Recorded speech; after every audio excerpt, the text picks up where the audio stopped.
Pendant des années, j'ai eu du mal à faire des choses difficiles ou simplement des choses dont je n'avais pas envie. Faire du sport chaque jour, lire des livres, arrêter de scroller sur TikTok ou encore éviter de manger à tort et à travers. Je me suis toujours considérée comme quelqu'un de paresseux. Mais en réalité, tout cela provenait de mon cerveau. Est-ce que mon cerveau est paresseux? Oui. Est-ce que le cerveau de tout le monde est paresseux? Absolument. Mais attendez, c'est une métaphore. Imaginez un instant, s'il était possible de claquer les doigts pour obtenir tout ce qu'on veut, quel cerveau refuserait de faire cela? Aucun. Mais voilà, ce n'est pas notre réalité. Alors, comment forcer notre cerveau à désirer faire des choses difficiles? La réponse réside dans un simple test, le test du marshmallow. Le test du marshmallow, mené par Walter Mischel dans les années 1960, a révolutionné notre compréhension de l'autodiscipline. Imaginez cela, on donne à des enfants de 4 à 6 ans un marshmallow et on leur dit, si vous patientez 15 minutes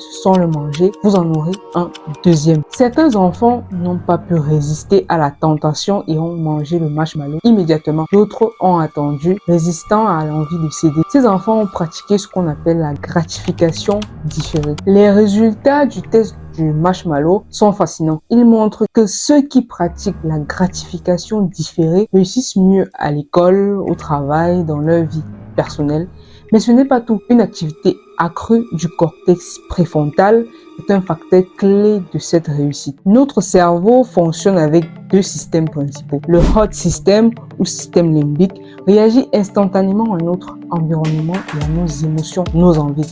C'est comme un enfant impatient qui veut tout de suite. En revanche, le cold system ou cortex préfrontal est comme un sage guide qui contrôle notre environnement et nos actions. En d'autres termes, il s'agit de maîtrise de soi. Le lien entre le cortex préfrontal et la gratification différée est immense. Commençons par le contrôle des impulsions. Lorsqu'une personne parvient à différer la gratification, son cortex préfrontal inhibe les réponses immédiatement. Prenons un exemple, la gestion de la colère. Imaginez-vous en colère, au lieu de réagir instantanément et de dire des choses que vous pourriez regretter, vous prenez une pause, vous respirez profondément, vous réfléchissez avant de répondre. C'est votre cortex préfrontal qui prend le relais. Ensuite, parlons de la gestion de l'attention. Retarder la gratification signifie souvent de détourner son attention des tentations immédiates. Votre cortex préfrontal joue un rôle crucial ici, en maintenant votre attention sur vos objectifs à long terme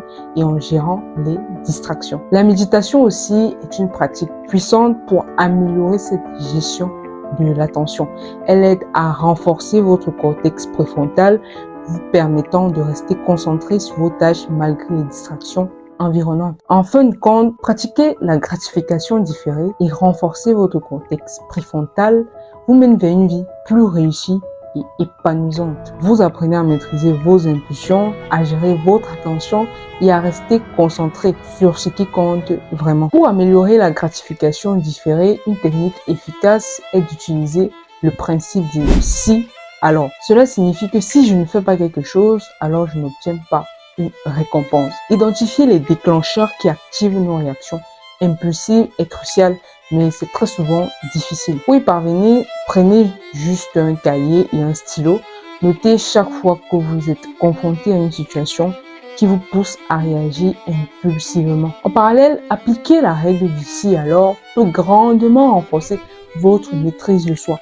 Par exemple, si je ressens de la colère, alors je prends 10 secondes pour inspirer et expirer profondément. Identifiez précisément les moments où vous avez besoin de faire preuve de contrôle de soi. C'est essentiel.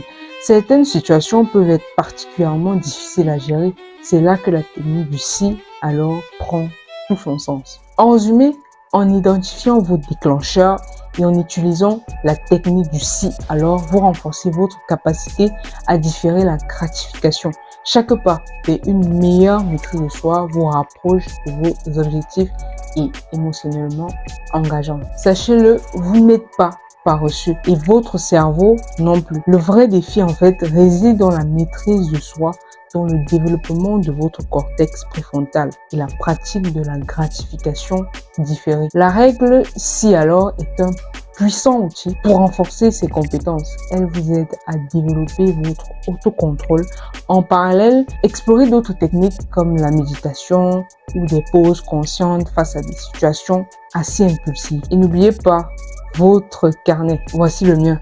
Notez tout ce qui vous met en colère, tout ce qui déclenche des réactions que vous préférez éviter. Identifiez ces points chauds pour mieux anticiper et réagir positivement. Merci d'avoir regardé cette vidéo avec moi. C'est la Difa et on se retrouve à une autre vidéo. Ciao!